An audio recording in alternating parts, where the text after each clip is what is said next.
एक गांव में कथा हुई, ऐसे ही समिति वालों ने कथा सुनाई। तो ऐसी कथा हुई कि सारा गांव, पूरा की पूरा गांव कथा सुनने आता था। कई जगह ऐसा होता, हमारे साथ भी होता है, कई ऐसे गांव में कथा होती है, घर घर में ताला लग जाता है। कई लोग बोलते हैं कोई पीछे से चोर भी आ जाए ना गांव में तो पता नहीं चलेगा किसके घर, क्योंकि सब कथा में बैठे हैं। तो सारा गांव कथा में आता था, पूरा गांव। तो जब 7वां दिन आया तो जो व्यास जी थे उन्होंने सबको कहा कि भैया तुम सबने 7 दिन कथा सुनी, अब एक काम करो, सब लोग जितने भी यहाँ लोग हो, आप सब कोई ना कोई अपने जीवन में कोई एक नियम ले लो, कोई संकल्प ले लो।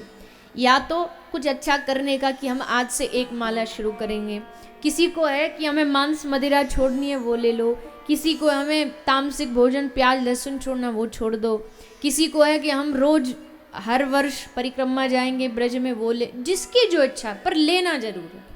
सबको जो संकल्प लेंगे, तो सब ने ले लिया।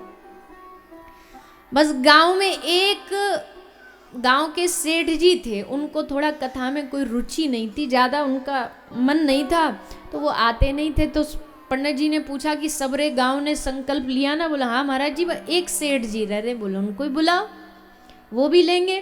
तो सेठ जी को बुला लाए। अब सेठ जी से कहा सेठ जी आप भी संकल्प लो। सेठ जी बोले हम क्या संकल्प लें, हम कथा वथा में आए नहीं तो क्या संकल्प लेंगे। बोले कुछ भी लो आप, देखो परंपरा मत तोड़ो गांव की, जब सब लोगों ने लिया तो आप भी ले लो, कुछ तो लेना पड़ेगा। तो सेठ जी ने अपने सर से बोझ टालने के लिए क्या संकल्प ले लिया। बोले हमारे घर के सामने कुम्हार रहता, हम संकल्प लेते हैं रोज उसका मुख का दर्शन करके उसके बाद ही खाना खाएंगे, रोज उसका मुंह देखेंगे और उसके बाद खाना खाएंगे। पंडित जी बोले ठीक है, यही बढ़िया, कुछ तो लिया तुमने, पर देखना निभाना पड़ेगा ये। बोले हाँ बिल्कुल निभाएंगे, इसमें कौन सी बड़ी बात। तो सेठ जी आ गए और सिर्फ लिया ही नहीं, सचमुच निभाया भी। रोज सुबह उठते, जैसे सुबह सुबह उठ के कोई भगवान का दर्शन करता है, वो उठ करके कुम्हार का चेहरा देखते, हाँ दिख गया, अब हम अपना काम शुरू कर देते, भोजन पा लेते। और ये नियम उन्होंने कितने साल निभाया? बोले 11 साल तक ये नियम निभाया, बिना इस नियम को तोड़े। पर एक दिन जब सुबह सुबह सेठ जी उठे, झांक के देखा तो कुम्हार दिखा नहीं।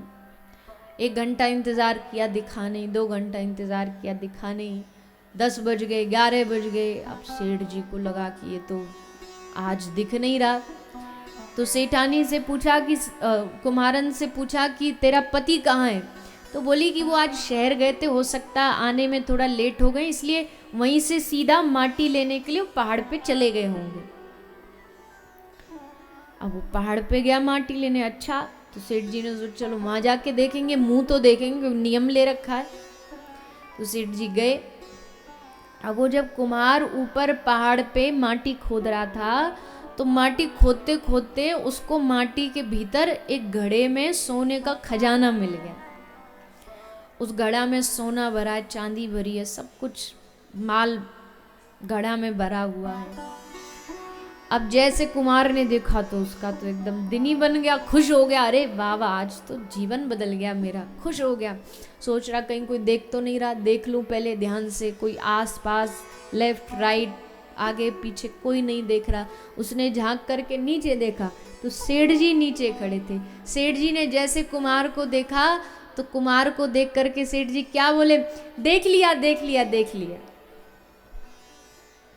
उन्होंने तो कहा मुंह देख लिया कि हमारा संकल्प पूरा हो गया, हमने मुंह देख लिया। और कुमार सोचे कि इसने सोना देख लिया। तो कुमार बोला अरे सेठ जी इधर आओ। तो सेठ जी गए, बोले देखो देख लिया आपने? तो सेठ जी बोले हाँ देख लिया। अरे अब चलो देख लिया तो क्या कर सकते, पर किसी को कहना नहीं, किसी को आप बोलना नहीं, उसके बदले आप नहीं बोलोगे तो ये 50-50 आधा आधा बांट लेंगे, आधा आपका आधा मेरा। सेठ जी बोले कौन सा आधा, कैसा आधा? तो उसने कलश गढ़ा दिखाया तो सेठ जी वाह वाह वाह, और देख करके सेठ जी के आंख से आंसू आ गए। कुमार बोला रे सेठ जी काय को रो रहे, 50 कम लग रहा क्या? चलो 60 आप रख लो, 40 हमें दे दो, पर रो मत। तो सेठ जी बोले ना ना भैया, मैं तेरे इसको पैसा को देख करके नहीं रो रहा, पर मेरे मन में इसको देख करके एक बात आ जाई। क्या? बोले सत्संग सुन के मैंने एक नियम लिया, वो जो कोई नियम भी नहीं था, ये कोई नियम है कि मुंह देखना कुमार का, पर बस ऐसे ही टालने के लिए मैंने ले लिया कि चलो महात्मा जी का ये सर से बोझ उतर जाए। गांव वाले पीछे पड़े थे तो मैं बोला ये कर लेते, लो।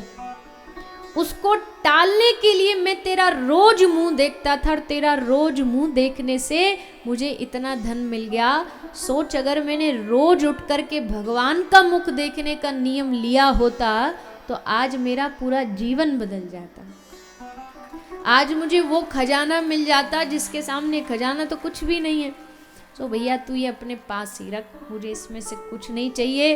पर आज समझ आ गया कि सत्संग सुन के कोई संकल्प लेने से कैसे जीवन बदल सकता है।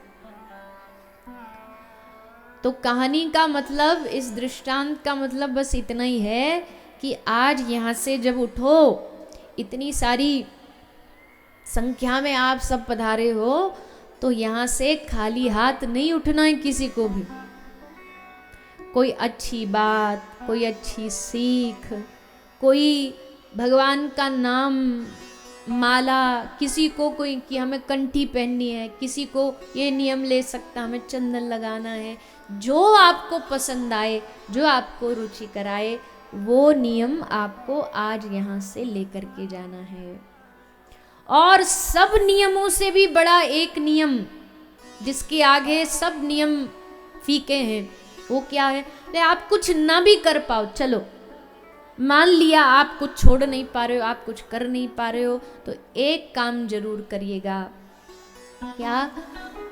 बोले नित्य कथा सुनने के बाद आपको भगवान नाम की, महामंत्र की, हरे कृष्ण महामंत्र की रोज कम से कम एक माला नित्य आपको भगवान के नाम की करनी है।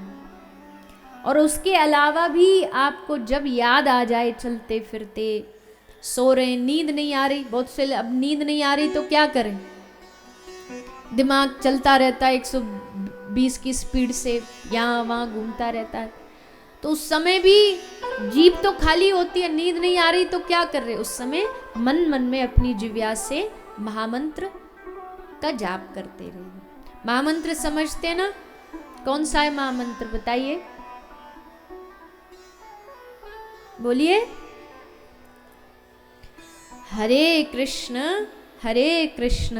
कृष्ण कृष्ण हरे हरे, हरे राम राम राम हरे हरे। इसको महामंत्र कहते हैं, जो श्री चैतन्य महाप्रभु ने दिया है। महाप्रभु की देन है हरे कृष्ण महामंत्र।